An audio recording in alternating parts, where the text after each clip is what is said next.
today in our session on how we can leverage opportunities, local opportunities in the process of systems transformation. So my name's Adamson Zimba. I work with the Executive Committee at SADC, Council of NGOs, but I'm also the Executive Director at Tanzania, Association of Non-Governmental Organizations. Now, without further ado, I would like to welcome my panelists. And apologies, we have one participant who was not able to make it. It's not that he was abducted in Zanzibar or something. So he delayed, his flight delayed, so he was not able to make it. But I'm sure we'll have an interactive session between our two speakers and obviously you as a delegate today. So, thanks, karibuni sana.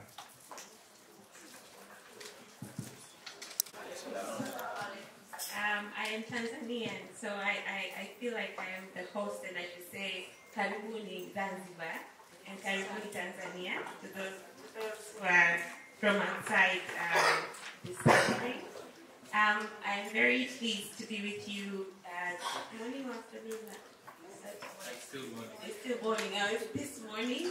My names are Safarani Seushi, and I am the country lead for Digital Opportunity Trust Tanzania.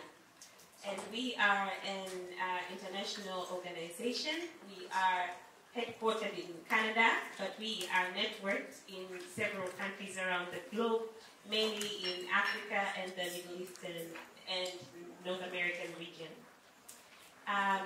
We are, sorry, I should introduce the organization as well.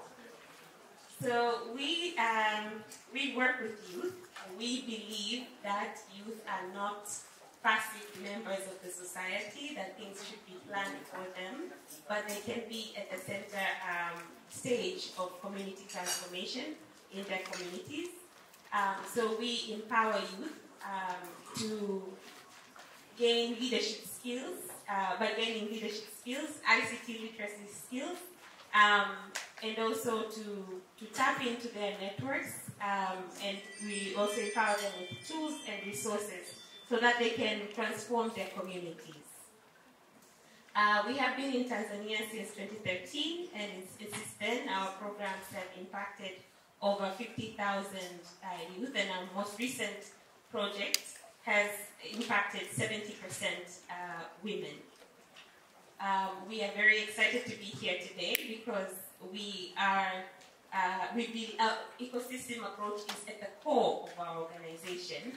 So we definitely have a lot to share on I would say, even best practices on what works in mobilizing an ecosystem and leveraging an ecosystem. So I am very pleased to be at the speaking stage today. Thank you very much. Karibu ndugu Nyoro. Shukran. Good morning. Nice to meet you all. My name is Ndogo Nyoro, but they prefer to call me Ndugu Nyoro, Brother Nyoro, which I'm very comfortable as well.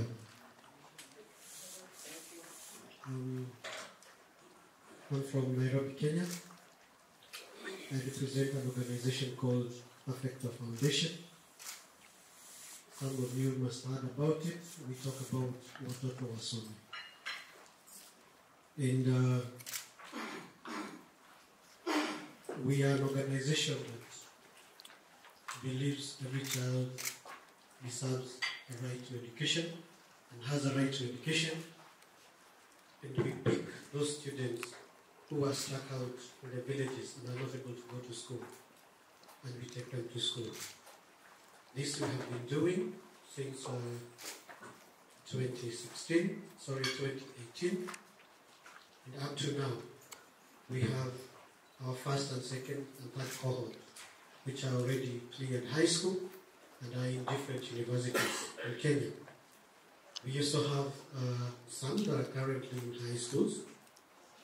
And what we do, once we pick a student and we put them into a program, we make sure that they don't miss anything that can help them to dream to be whoever they want to become. So we don't just offer school fees. We ensure this student who comes from a very needy background has school fees, has pocket money, has shopping around them, has uniform, and everything that will keep them in school. And when they come home for holidays, we bring them together for boot camps. We offer very elaborate and engaging mentorship, where we have activities, around sports. We bring in speakers to come and speak to them, and we allow them to share experiences together, so that they can keep sharpening, they can keep encouraging each other. Besides that, we also ensure that they learn a few extra skills, because what we believe as Perfecto is that we can only support them for a certain duration of time. There are so many people out there who need and who require our support. So when we bring them on board, we make sure that we package them so that within a certain duration of time, they are able also to support themselves. So what we have done, for example, those that have cleared high school, we ensure they have a skill that they can perhaps even monetize. For example, you will see some of our students, by the time they're joining campus, they are very good photographers, they are good content creators, they are good in graphic design, all those skills that they can do to earn them an income. So that by the time they get to campus or to tertiary institutions, they do not need to come back again to Perfecto Foundation and say that I don't have money for rent, I don't have money for food. They are able to continue supporting themselves, and perhaps that is one exit strategy that we feel can be sustainable in a long time. We've had the benefits of having our students who have cleared coming back to Perfecto Foundation and supporting us as volunteers. And again, that one has made sure that our cost has gone down and it has helped us to continue supporting more. But again, a question somebody would want to ask, how and where do we get money to support these students? At Perfecto, we found ourselves with a challenge of, there's this need of, students who are in need, students who are stuck at home. Some we pick even as late as this week. We still have students who have not joined school and we're still taking them to school. So we have a need, but we do not have money.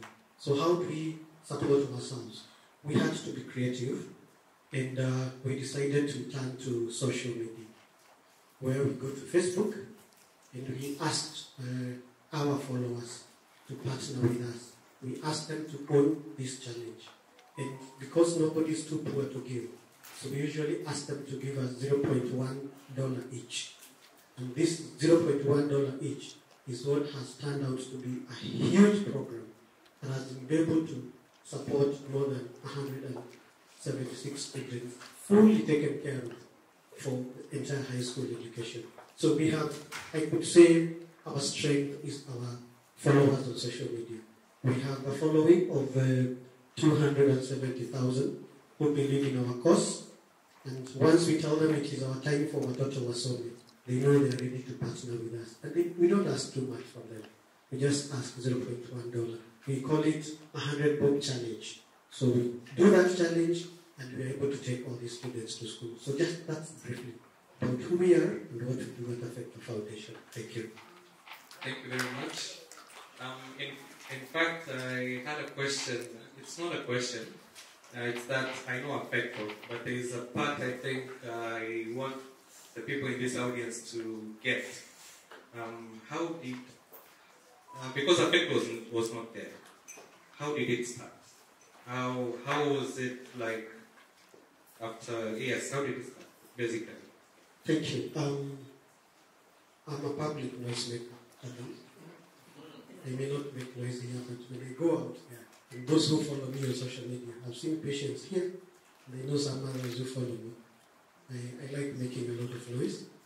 And through those noises, I got somebody who challenged me and told me, can we help somebody who was sick from our community? And when I did that, I was trying to attract a few friends from my village who followed me on Facebook. Apparently, the people who came in to support were people from even outside the country. Somebody looks at a case, feels that this person needs help, and we supported within a very short time. And taking that boy to hospital because he had a chronic ailment, taking that boy to hospital and people seeing the improvement that was there within a week, that boy had been able to be taken to hospital and he was recovering, he was able to go back to school. People loved that. So gradually, other people started bringing, a case of somebody who is unwell. And one case became another. And I remember in 2016, within 6 months, we had been able to raise, I don't know if I can be able to convert it to dollars, but we had been able to raise 80 million Kenya shillings within 6 months to support different people who are sick and needed medical attention. Some even who required specialized treatment outside the country. And that belief, people believing in what we were doing is what challenged us and said that why don't we take it higher? But before then, such a time now even institutions who are inviting me to be part of their programs to help identify people who are in need for help. So we have a program in Kenya from one of our banks called Wings to Fly. So I was invited to sit in their panel to help select needy students in the community. And when I was visiting, those home visits, I came across people who were in serious need of help. People who could barely afford even a meal for a day. And that attracted me to that particular course and asked myself, this is somebody you are visiting and you have even to chuck a little of your money from your pocket so that they can feed for a day. So I asked myself, what intervention can be put in place so that over time they can be able to support themselves? And the aspect of giving them an everlasting and eternal gift of education came in. So I was able to pick a few students from that group, bring them to our community, social media community, and within no time, like I mentioned, one says I'll give 100 shillings, one says I'll buy a pair of socks, another one I'll buy a blouse for that girl. So that is what gave birth to what we are doing right now. And currently, we are able to raise close to 15 million Kenya shillings every year through social media. Thank you. Thank you very much. And at first you were sounding very emotional. That I was worried, But thank you very much for sharing that. Now, I just have it's more of a, I don't know whether it's a precaution, where we are really going to try to avoid technical terms. We want to make things as clear as possible. And I know, the title seems there,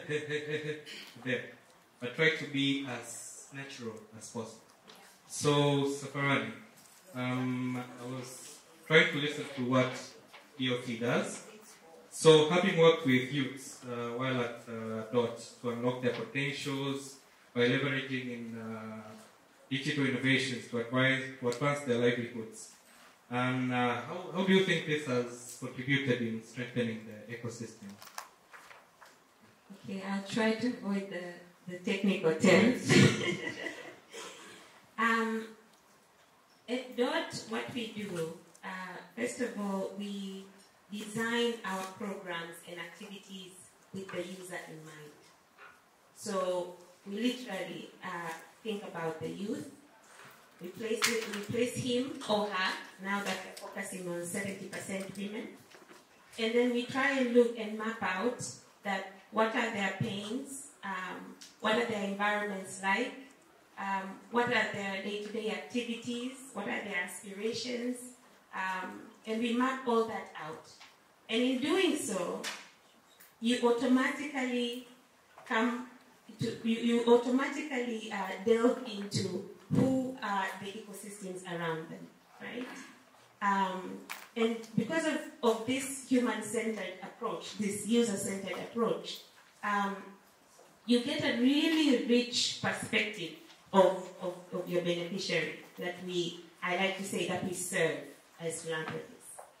So by doing so, you automatically get into understanding the ecosystem at a very local level, up until regional, national, etc. And the second thing is that, as I said, ecosystem is at the core of our work. It's actually part of our two core values.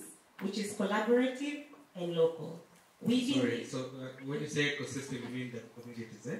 When I say ecosystem, it is part of the community. So for instance, if I was the youth that was to say, wants to apply to a program and learn about digital skills so that I can open a shop that is online, my ecosystem would actually begin from my family at home, right? So my family at home, religious leaders, community leaders, schools,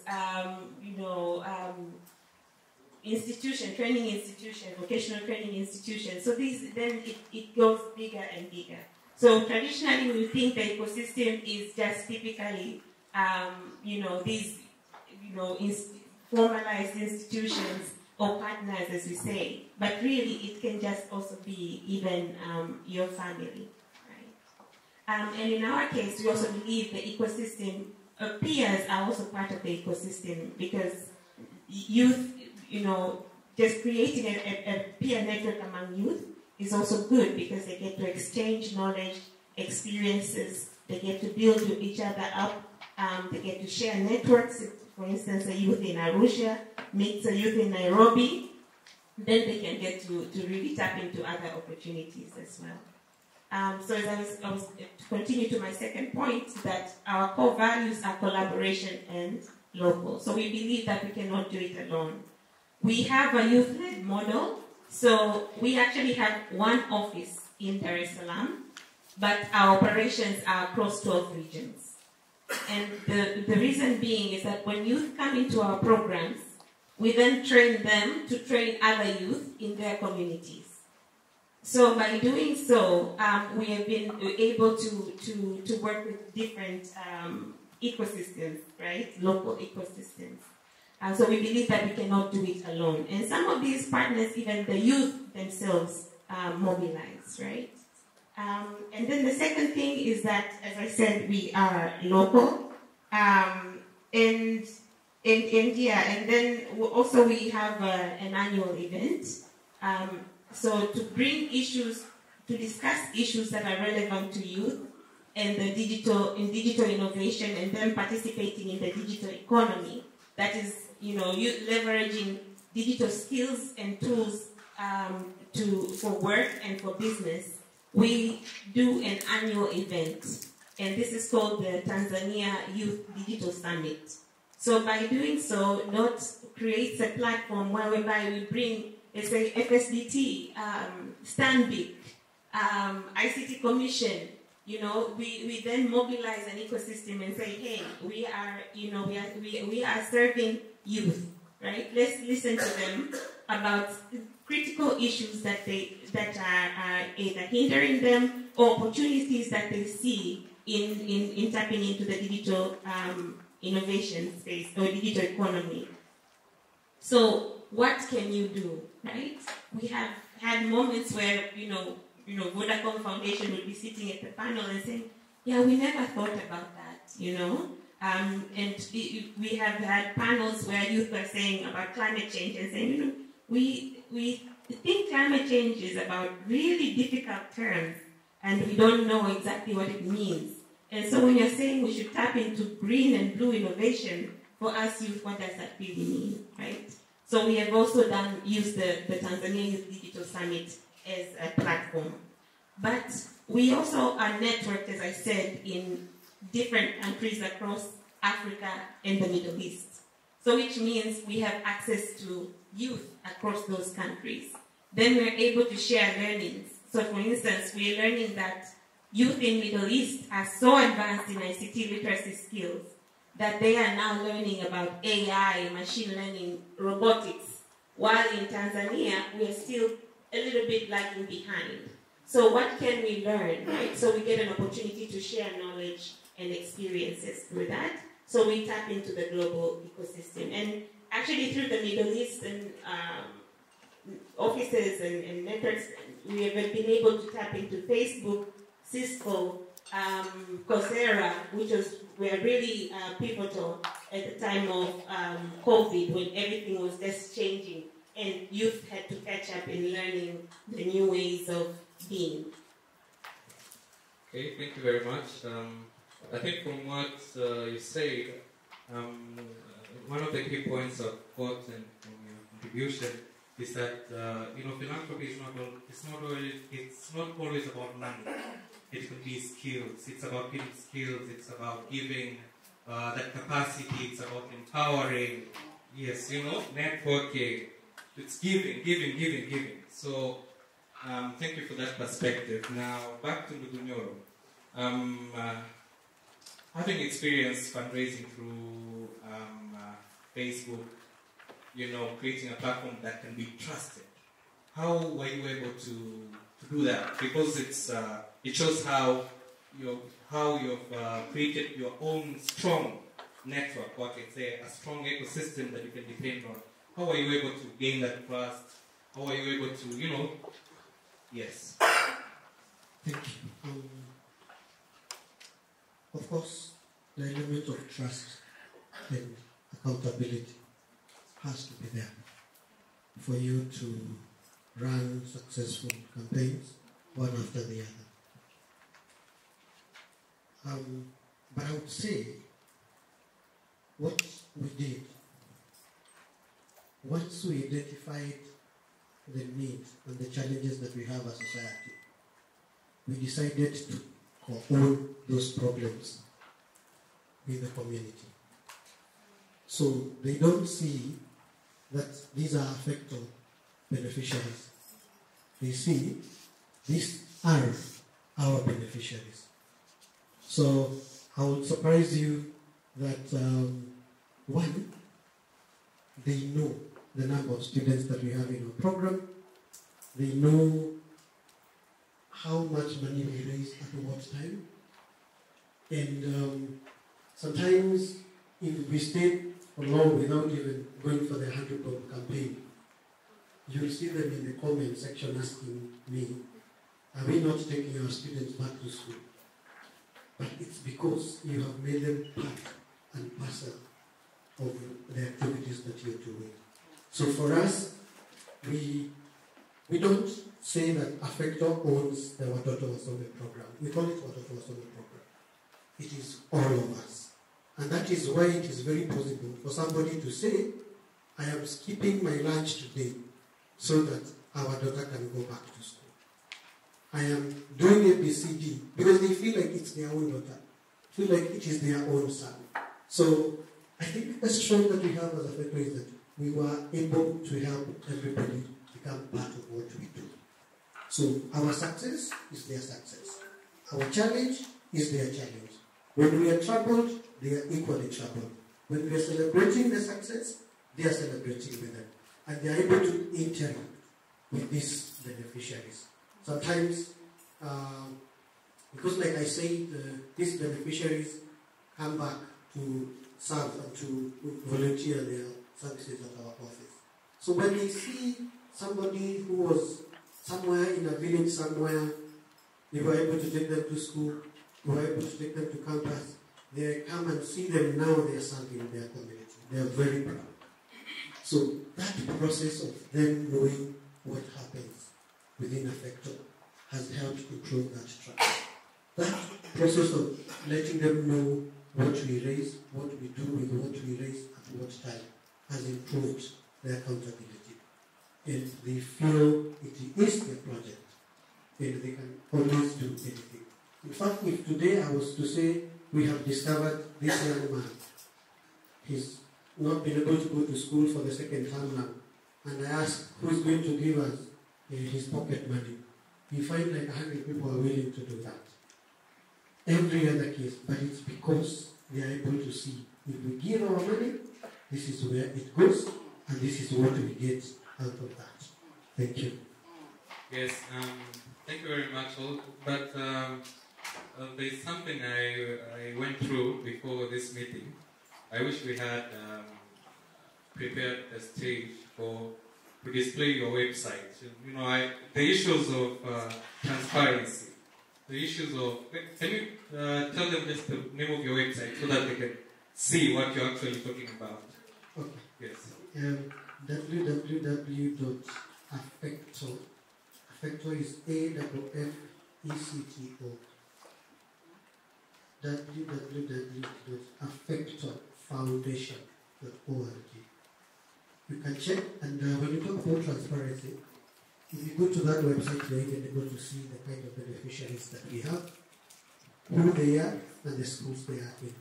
So if you support a student and you say, I want to support patients, you can easily come and see who is Patience, which school she's in, and she's graduate, she moves to campus, you're able to see the Patience I supported in high school is now in this university.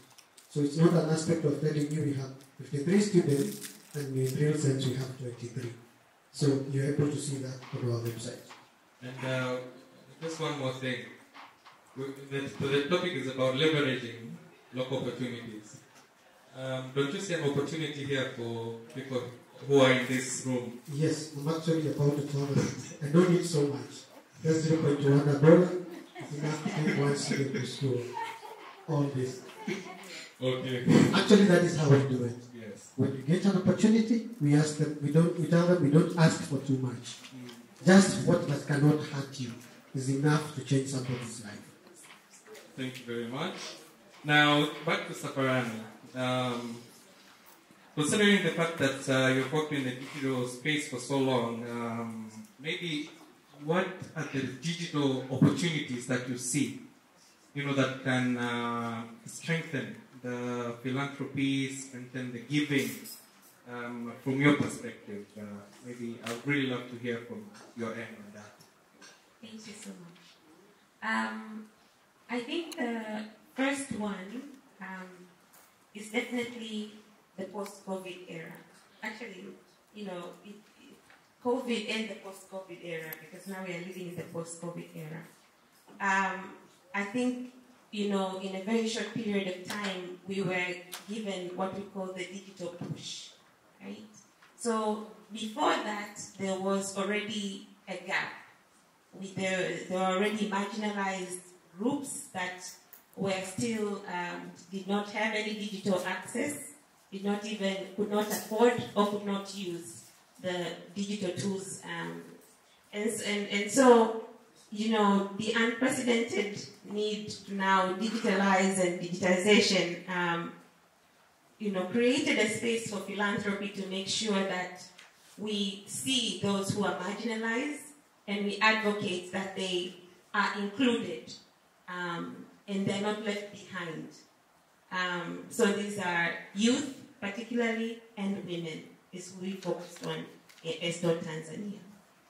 And so the opportunities that I see is to, first of all, make sure that we mainstream digital development in every area. So ensuring that we upskill, we provide access, and we support engagement of digital tools. And then the second thing is that we have gender-responsive approaches in this mainstreaming. So we think of women, that what would they need, right? For instance, in the beginning, just as we were about to launch the current project that we have, COVID hit, right? And we had already been placing women at the center of our project, but it required us to now think of, how would this affect them? So we actually, did a whole co-design or co-creation of understanding we talked to different groups of women. We even went to, mamantiliers and so, how has this affected you? I've lost business. Now I have to find a smartphone, which puts me in danger because I'm not secure anymore, right? Or it might create a problem with my husband. If he sees me, working on the phone a lot, then he says, maybe you're chatting to other men, right? And it opened up a whole new area of engagement online. And so we had to also think about online safety for youth, for young people, and especially for women, right? So, and then another area is that we will leverage the ecosystem into seeing, how can we be more inclusive, right? Going beyond, again, women, people with disabilities. Are there people are there any organizations that are working with people with disabilities? We as DOT, we don't know how to train them.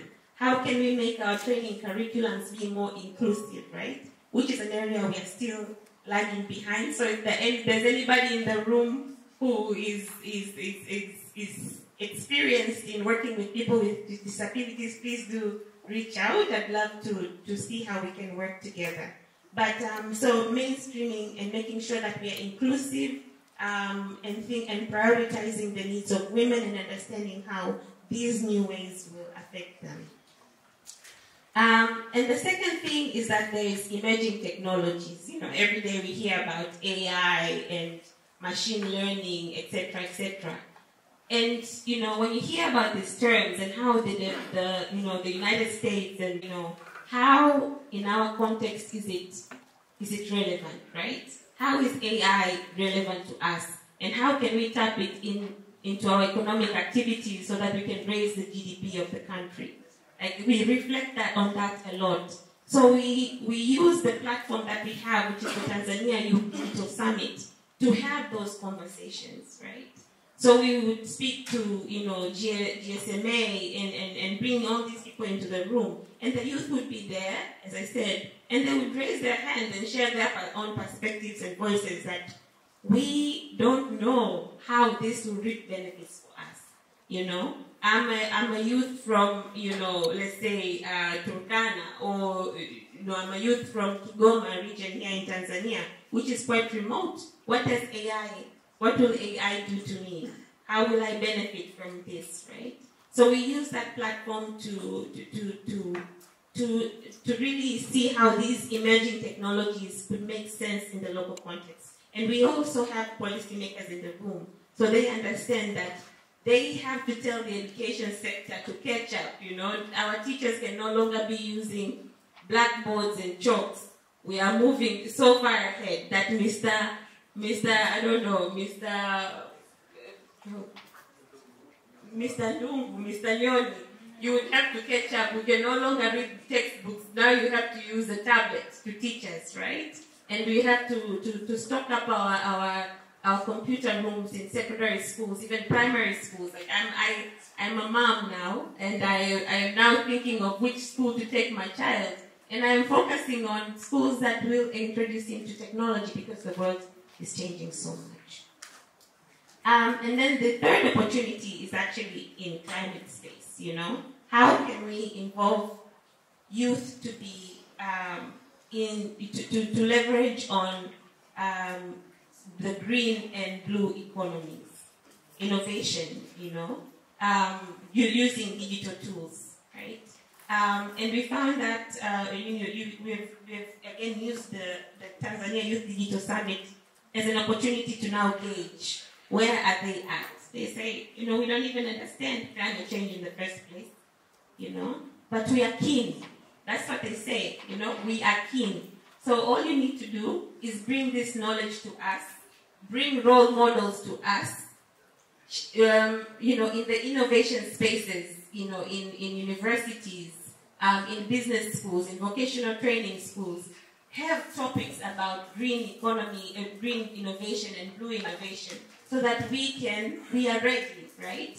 I mean, you give a youth a smartphone for 1 day, even a few hours, they already know how to do something. So all they need to do is to just be upskilled.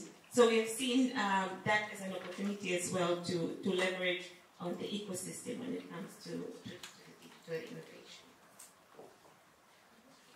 So thank you for those insights.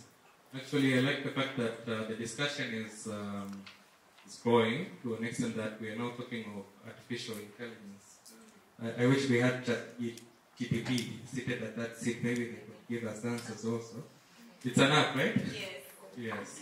So, Ndugunyoro, having listened to, the way Perfecto works, the way Perfecto raises its funding, so maybe what do you think should be done to strengthen the ecosystem so that Perfecto can reach more and more beneficiaries? Maybe I would really like to hear from you. Yes. Thank you. And that's an interesting question, because now moves me from Perfecto to others. And I believe looking at Perfecto and what we have been able to do, we couldn't have done so much if we decided to sit down and start looking for funding. So we decided first of all to have a program and see what we can be able to do within ourselves.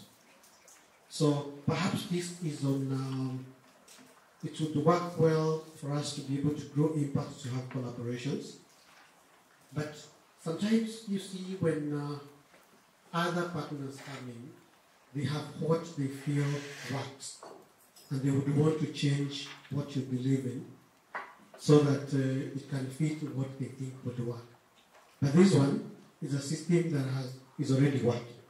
So we would want collaborations, yes, and even others here, but whatever works for them.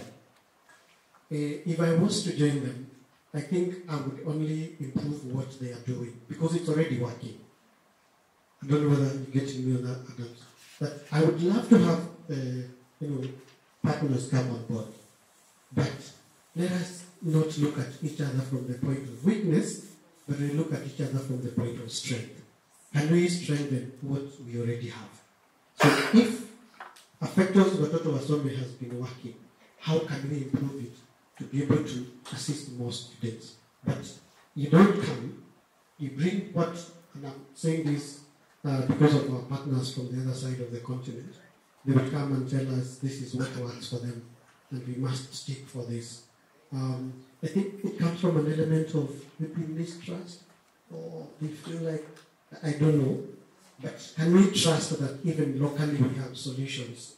And if you only come on board and you help us improve what we are doing, perhaps they will have more success stories to read from that point. Secondly, of course, at Perfecto, we are looking at a situation where the beneficiaries that we have, can we have opportunities for them as well in terms of skill development, in terms of how they are able to move themselves to the next level, job opportunities. And I'm happy that Safarani is here because those are some of the things she's been speaking. I was trying to listen to her and saying, perhaps I need to have conversations with her because that is what the organization is good at. So can we have a situation where we cannot have a whole solution ourselves of what we want to offer? So if we partner, can the same beneficiaries, as we offer scholarship, can they be able now to provide them those other skills so that they're able to support themselves? Do we have people who can offer job placements or internships for these particular students? So I'm looking at collaborations in that level that whatever we are doing, somebody else is also doing something slightly different, but likely to give us a better outcome. I think that's what I would say that as a Perfecto Foundation, can we look at the beneficiaries? What opportunities are there for them as we move forward? Thank you very much for that. Now, I just have one question that I would like to hear from the both of you. There's been this misconception when we hear of the term philanthropy. As I said, most of the people, like it's the likes of Ford Foundation, the likes of even Perfecto. But why don't people see themselves as philanthropists? Because we give each and every day. Whenever your uncle's child needs to go to school, you contribute some money. That is philanthropy. Whenever someone is sick, you contribute something. That is giving. What do you think, why do people hesitate to support our works at CSOs? For example, in our local context. Why don't they see the same push to support people who are sick, to support people who are in need? But when it comes to us, it's another story. So maybe, what do you think? How can we tap these opportunities that are within the community towards our works that we do. Yes. That's a good question. I would say, from what I can see, is that definitely there is a lack of communication and information, I would say. Because I think, as organizations, we cater the information about the work that we're doing, and we cater our requests for funding to a different source, right? We don't look at the available opportunities that are there locally, For instance, maybe my church has a fund that supports youth, right? When we're recruiting youth to learn digital skills in local communities, the first place we would go to are actually churches as well, because they have youth communities and so on and so forth. So I think we are traditionally we are trafficking the information to a different source of funding or philanthropy, I would say. So we need to really reassess and look at the available opportunities locally. And also I think, I think also maybe the culture, I don't know, as an African, I would say, some people would say, I'm already doing enough in my own family. I'm already doing enough in my own family, right? For instance, even, donating a dollar, less than $1 or $1, somebody would say that, contributing to complete strangers when I have my cousin who still has to go, or I have an orphaned niece that I also have to support. So there's also that challenge that, we really need to change our mindset. For instance, when you were talking today, even I was saying that I believe in the cause of education and equal access to education, and everybody has a right to education. So why don't I donate to you? Because that would open up an opportunity for somebody to get that access, right? So I think there definitely needs to be a mindset shift. But as my colleague here said in the beginning, that trust is very important, and there's still that element that when we're going out to the communities to ask for this and saying, I'm going to speak Swahili when there are non-Swahili speakers in the room, that they're doing it for their own benefit, right? It's not easy. I'm sure it's not easy for you as well. If you buy a new car, you want the people thinking, is this our money thing? Right? So there needs to be a mindset shift as well. But we definitely need to look at the local opportunities that are available. I'm challenging all the organizations working, try and see innovative ways. You can support somebody or you can get funding from just outside of your doorstep. You don't have to spend, I don't know how many hours writing a proposal to yes, you can apply to foundations and such, but you can also, in the meantime, look for local sources of funding because they are available. I think perhaps like to do what my sister Safari has said. People believe you give because you have a lot of money. Or they look at that person who has a lot of money to support a cause. What we did, and we are able to do that as a factor, we believe you can have very little, that we can be so many of us and we're able to solve the same shit problem. For us, we can have even a campaign back to school. And at the end of the day, we have 0.6 million shillings. All of us know $1. So what we have done, we have demystified that aspect of it's a big problem. So we have to look for a big person to solve the big problem. So that's one contribution. And then what we do, we celebrate people for giving. So when you celebrate, and today you're celebrating, tomorrow you're celebrating, you feel happy to have participated in that course. And then number two, like I'm saying, when you show them the result of what they have done, they are so very happy. So, those success stories, if we adopt that aspect of, we have this big problem, then we give this small amount, and we were so many of us, and we were able to do this, and we were able to change this to this. Gradually, people now start changing and saying, oh, it is possible. Oh, it is possible. And next time when you're asking them to contribute, they will not see it as a big problem. They will see it as a big opportunity for them to be part of the solution.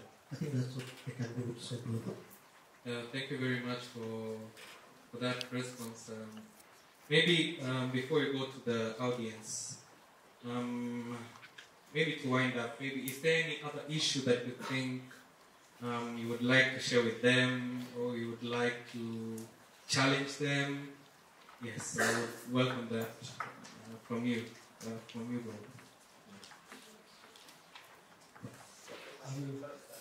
I don't think I have any challenge. Of course, I can see there's already questions. But I just wanted to say, it doesn't cost us anything or so much to fundraise through Facebook. You know, there are so many fundraisers. You can organize for a dinner, you can organize for... But this is the cheapest way to fundraise, as long as you're able to convince your audience. The cheapest. I've told you, on the minimum, we are able to... If we decide today is our 100 Bob challenge, on the lowest, we do 0.6 million in a day. Tell me how you can be able to raise 600,000. How many meetings you need, how many committees you need to set up, how many, you know, all that. This one is expense-free, perhaps bundles. So if you have a big community online, perhaps this is something that we can adopt. It is possible. We started, and we are still doing it, and it is possible. Thank you very much. And I think for me, the challenge I would say, or maybe the priority that I would state, is that for us who are serving the community, it is very, very important that we always design with the user in mind, right? We engage with them, we ask them, because I think only then can we truly leverage the right ecosystem, and the ecosystem will serve this beneficiary in an impactful way, and even when the programs are now not existing, that impact will continue to be sustainable. So I think most of the time we respond to, let's say, tapping into the ecosystem based on what donors want. But I think it should be ingrained in our organizations, in our philosophies. You know, it should be there that we want to create a meaningful ecosystem, and therefore we must understand the beneficiary that we are serving. Thank you very much. Can we clap for them, please? So I welcome a round of questions. Good afternoon. My name is Patience Nyange. I come from Kenya, and I'm very happy to be in this engagement and just to hear a lot of the work that you do, and of course my brother from Kenya as well. Well, I think one of the other things that mine is not a question, but it's more of a comment, and my comment is about how to enhance the work that you do using the power of media, and just how you can try and see that there's much more that you're doing. And of course now with the advent of social media, it's a free platform, it's a good engagement, and if you have the numbers, then you're able to amplify the same. But at the same time, I work for an organization called Association of Media Women Media Women Kenya, which is AWIC, and all our members are members working within media organizations. And we have seen how much we've been able to support our partners in terms of how we can amplify the work that they do. And some of the time, you get to a space and you're like, oh, they have done so much work. But then you really don't know, where have they been? Where haven't we heard about them? So mine is really a challenge to see that you can also consciously and deliberately involve the media in the work that you do, and cumulatively create an intentional need to see that the media are also updated, are involved in the work that you do. There's much more power in that. So that's only what I wanted to say. But good job. yeah, I'm happy to reach out and to see how we can work together. Yes, and thank you. But I would also like to make a reminder. We should also be making reference on the systems change when we're making our contributions. So, Karibu-san. Yeah. Yes, good afternoon, everyone. Good afternoon, speakers. My name is Chinwei Epyong. I'm with an organization called the Global Giving Foundation, based in Washington, D.C. I have a question, but before my question, I want to say what I love about your presentation, both of your presentations. I love the asset-based approach, focusing on what we have locally, the youth, the many ecosystems, the access to social media, family as an ecosystem, all of those things are important. My question is triggered by something you said, Safarani, and that is a mindset shift. I think we also need a semantic shift. And there are two areas that came up when you were speaking. One is the way you were talking about youth. The average age in Africa is 19. In some countries like Niger is 14, Uganda is 15. So we're talking about 60, 70% of the population as if they're a marginal group. They are the continent. So how can you, someone, I think the Ford Foundation speaker made a comment that ecosystem change can only happen when there's a critical mass of people. And that change starts from how we talk about it. The second linguistic or semantic change is this concept of benefactors and beneficiaries. We're still using that. And yet I was refreshingly pleased to hear you talk about everyone is a philanthropist. So we're all benefactors and we're all beneficiaries.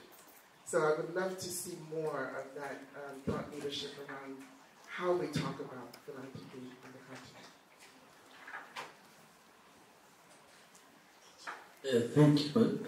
I'm the Principal Kadisa. I'm the CEO of the East African Business Council. Allow me to congratulate the panelists and appreciate a good submission. Just two observations, and this relates to the topic in terms of system change. When I look at the system change, I'm looking at the three events. One is the impact of COVID, the current food crisis emanating from Russia, Ukraine, and the third one is the climate change. And I was looking at how do we use local solutions for global challenges. And I think this is very important we reflect on this, especially looking at the policy environment. I know the innovation, what we are doing, but is the policy favorable? When I talk about policy, I look at legal, regulatory environment for you to thrive, do your business, mobilize, and impact on the communities. So I think it's important we reflect on that. But the second point I have is I've been looking at the nature of philanthropy in East Africa. It has been very vertical in nature, meaning that it is the rich that gives back to the poor. How do we change that paradigm in terms of horizontal, so that it becomes a culture in everyone to say it's not those rich, the Khan and others, even from individual level, we can have an impact on our community.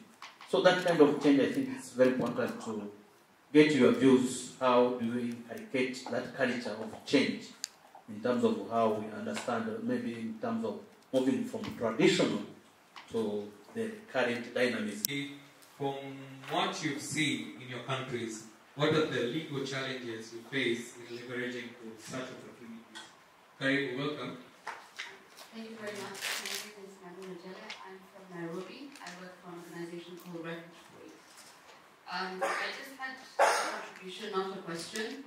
But so we at Refuge Point have something that we developed called the Refugee Self-Reliance Initiative, which is a global tool that we use. And it stemmed from our holistic programming in terms of our program in Nairobi called the Self-Reliance Program. And through this, we at Refuge Point collaborate and work together as a network of almost 25 organizations on a global scale. And we work together in terms of data sharing and information sharing on a collaborative approach.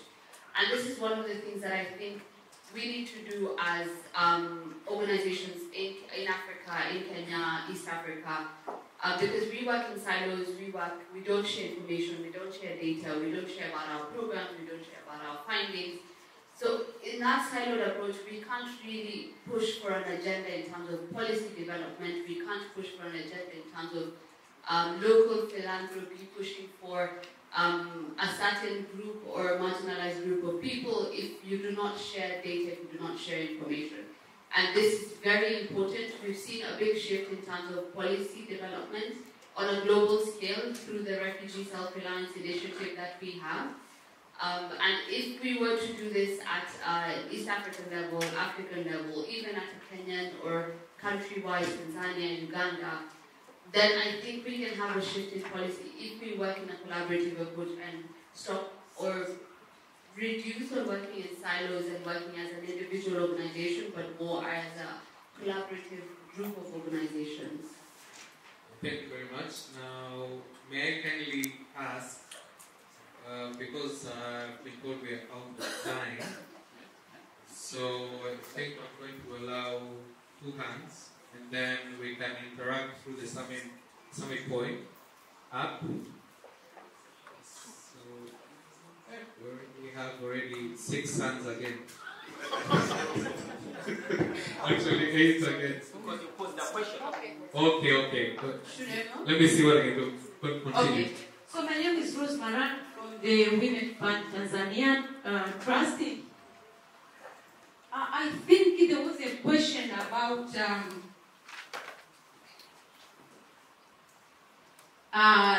combating the rising trend towards increasing control and excessive unwanted restriction of philanthropy in civil society. And I think for me that is very pertinent. And one of the things that I think we can use to do away with this vice, because I call it vice intentionally, because I think it is, because it does most of the things that we want to do. And one of them, which I think is very key, and I think it cuts across all the work that we do, is decolonizing the system itself. Because the system as it is directed or driven by global south relationships. But when you look at the critical side of it, there's a lot of parallel and horizontal giving within ourselves that is not documented.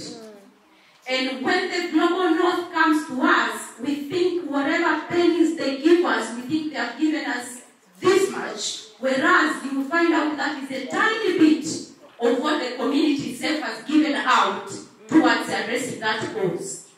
And I think it's very important that we document these experiences and our own individual givings, and that will give us power. And here I'm talking about the use of feminist power analysis, which I think is very important to know who holds power. When the community knows that we are holding so much power, they will be able to engage in the political discussion that my sisters was talking about and my brother from Uganda was talking about, because it will be known who holds power. When you are able to do with individual agents, community agency, and citizen agents, you are able to hold the state into control, into account for them, for you not to subsidize their work, for them to do their work, and the community to do their work. That is one. You are able to deal with the philanthropic organizations that are coming from North at par, because you know that you are holding power. You know that you are in control, and you are able to engage with that very difficult discussion when it comes to money. Because the one who holds money as well, I'm coming to the end. But then we are able to hold private sector into account. I'll give you an example of the mobile phone companies in our countries. When a person dies, where does that 500 shillings in their mobile number go to? Can that money come back to the community and save the community? How much money is abandoned when a chip is thrown away and nobody has asked the mobile companies where that money goes into? The pension fund. To start with, from the national health pension systems, where does it go to?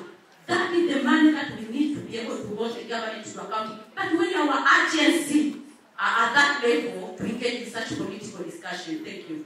Okay, thank you very much. Now, may I kindly ask, we're supposed to wrap up by 1%. So, there were those 3-4 hands. Can I see them so that, to avoid, there is 1, 2, 3. I saw Gosia's hand. I don't know whether it's still up. 4. And there was another one here, 5. Kindly, 1 minute. I will interrupt you. I'm sorry. I will interrupt you if you exceed. Karibu. Welcome. Thank you very much. My name is Mariki. I work in the Africa Philanthropy Network. I will be brief. In 2021 and 22, EAPC conducted studies in 8 countries in Africa and 2 in the Global South. And the research we are looking at the legal environment for CSOs and philanthropic organizations to thrive. In that research, we looked into 5 key areas.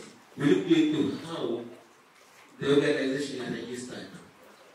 What are the phenomenon and trends of taxes in those countries? We looked also into how organizations mobilize the resources, but we looked into the oversight situation and the policy engagement. In all those 5 policy areas, we have challenges. And what we were looking into is to get the baseline of the critical problems. What are the CSOs and philanthropic organizations are facing? Yeah. Sorry, time is almost up. Can you sum up in 10 seconds if it's possible? Yeah. What I'm saying is what Moses said here. The big issue, the systems to change, is the government. Governments, they have stringent laws that do not allow CSOs to move. But if CSOs are not moving, how are we going to reach into our communities? So we need to do lots of advocacy. But to do lots of advocacy, you must come together. Organizations will work in silos. Once you have your donor there, she has her donor there, we don't meet. We can only meet when we do not have money. And if you find these 5 organizations working together, they don't have money. They're looking for money. Those with money, they work on their own. And we cannot have our agents. What we need is for us to come together, work together, advocate for the changes of our system to change first before we can change our own. Thank you very much. Thank you very much. Now I have a stopwatch. I'll be dean. I have a stopwatch. So, go to the other hand. I have a stopwatch here. So I'll be stopping. The last hand will be here. The 5th round. So, 1 minute. I have a stopwatch here. Okay?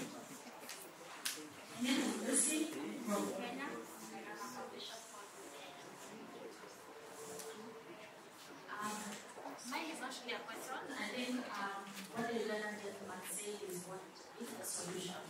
But then we can all talk about working in silos, and most of the time we're very good at declarations and everything, but what are the real practical steps? What are the small steps, not the grand ideas? And I think one of the things that we do at Buchanan is to try and start influencing the beneficiaries towards the biggest agenda, because they believe this now, but they believe that tomorrow they will sit in positions of power. And what my challenge is to maybe Euro, I think he also appointed the business. Mr. Euro, I think you're doing a good job. Maybe put together organizations that do that, and let's find out how to start with small steps towards the big idea. As other organizations reach out to government, because we all can't do the same thing and we all don't have the same power. Thank you very much. There was that one hand there. It was there for so long. 1 minute. Thank you very much. My name is Eugene, because I come from Rwanda. You asked me a question as why the problem gave. I have three responses. One is the interest that people don't have in the ecosystem, but the interest can be used. So once you think about the most and you're ability, you can use the interest of the givers. Two is the culture of giving. There are some policies that don't have that culture of giving. Simply because we don't believe that people from the north have to give, but the result they cannot share. Two is volunteers. We don't believe that volunteers is part of the front for them. I do believe we can try for volunteers, then they will have answer. Thank you very much. And I like the fact that you kept time. Welcome, Harold. Thank you. 1 minute. Sure. Thank you, Harold Susiel from Tanzania. Well, I just wanted to highlight in terms of the system change. It seems that this is a big topic and we have not been able to cover it well in terms of those areas that we need to do in terms of addressing system change. In terms of philanthropy, one of the things that perhaps we should also go out with a question: why do we need philanthropy? What is it for? You find out that there's some systemic failures, structural failures, policy failures. Somebody is not doing their job. Eventually, we need now perhaps to come innovatively to integrate human rights-based approach to development into philanthropic kind of thinking. Because at the end of the day, we know that that kind of formula that you cannot give fish to everybody every day, but if you are able to empower the community to be able to fish, then you will fish. You will feed the whole village. So quickly, in terms of the philanthropic thinking, we need to integrate it with human rights-based approach to development. And finally, it is an issue of unholy alliance between some of those who happen to be like the givers, but eventually are the causes, are the ones that are causing the problems that are facing our communities. Why are children not going to school? Somebody is not doing their job. There is a politician somewhere who squandered that money that was supposed to help these children to go to school. And that politician owns a company, and that company is going to give you some money as a charity. Something has to change in the system, and we need to be able to define those kind of dynamics if we are going to go forward successfully. Thank you very much. Thank you very much. I only tolerated him because he's one of my bosses. He's the president of the Law Society Tanzania. Okay, what we really wanting to do here is to leverage the community assets so that we can trigger the community voice and power which we talk about. But one of the greatest challenges, and Adamson, you did ask in terms of legal challenge, I think the greatest of challenge is that our laws in the different countries are grossly weaponized. They are weaponized and they constrain civic engagement. The community philanthropy means us going in communities and talking to people. Do this $1 business or 200 bob. But doing that in community X, you are definitely going to attract the wrath of government because you would be seen to be playing oppositional politics. Why are you raising money? To do what? So when the laws are weaponized, there is a problem. So change is going to come from us looking at that. And then we can actually address community voice and power, which is what we need. Can I use 1 minute? Yes, and I like the fact that you went straight to the point. So, can we finish with you? Good afternoon. My name is Esther Monkey from Nairobi, Kenya. My challenge is one to Ndomo. Just maybe you could consider joining education advocacy within the country. That would be great in the spirit of systems transformation, because the work you do is that you substitute what ideally the government is supposed to do. So getting into matters of holding the education sector into account, asking them the relevant questions. We had the finance bill, the education allocation, from how many students were able to transition to secondary school to tertiary, vocational and higher learning institutions. and the financing of education within the country, because you may not physically be there to do everything. And once you educate one person from the family, you may not be able to educate the third and the other one. So I think it's high time for me, I'm posing the challenge to you, to get into education advocacy, which does not necessarily mean you have to be on the streets fighting for matters of education, but get into the right places to be able to influence all these. Thank you very much. Thank you very much, and many apologies for rushing the session. Maybe I will give Dugunyoro and Saparani just a minute or a minute and a half maybe to respond, then so that we can close. We are already out of time. The people want to strangle me. Thank you, and I must admit that the session where you're giving your feedback was my best session, because I believe in learning, and I've learned so much from each one of you, right from our sister from Global Giving. I must also mention that I also fundraise through Global Giving.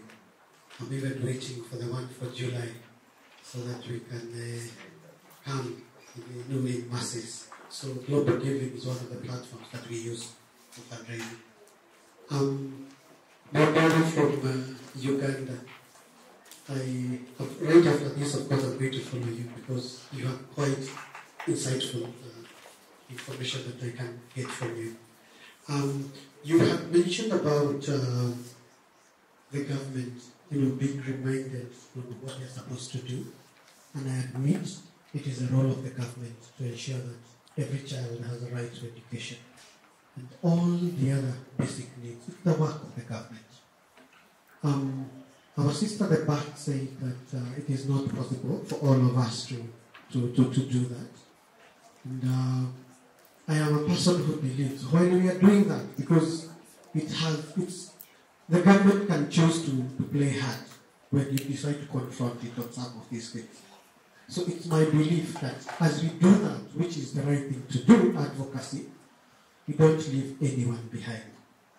So as we push the government, well, there are still some students who are still at home. Can we tag them along as we push the government? And that is where I'm coming to Esther. Esther has said perhaps being in advocacy would also help, put us on another level, which is very true, and which is something that I have been doing. Actually, right now, my brother can tell you, because I realize he's also one of my good followers. Anything happening within the education sector in Kenya, it is brought to my attention. Even the mainstream media, patients, when something is not going on right, some of the journalists are always coming to me and telling, Nyoro, can you help us push this narrative on social media? So we are actively doing that. And we are happy to do that. And that area. Only that personally, I believe in soft diplomacy. The way sometimes the government can be too hard. So, and there are the ways that, so while we're pushing them on the streets, I'm pushing them in their offices. At the end of the day, you win some, and perhaps we win some. But that is the approach that I use. And it works, by the way. You'll find a situation where a principal has expelled the 56 students all together at once. I just need to knock to a certain office, and the same principal is asked, why are you doing this? And within no time, the students are brought back to school. I could have gone to the street, yes, but I've decided to go to an office, and those students are back to school. So we can have different ways of killing a cat.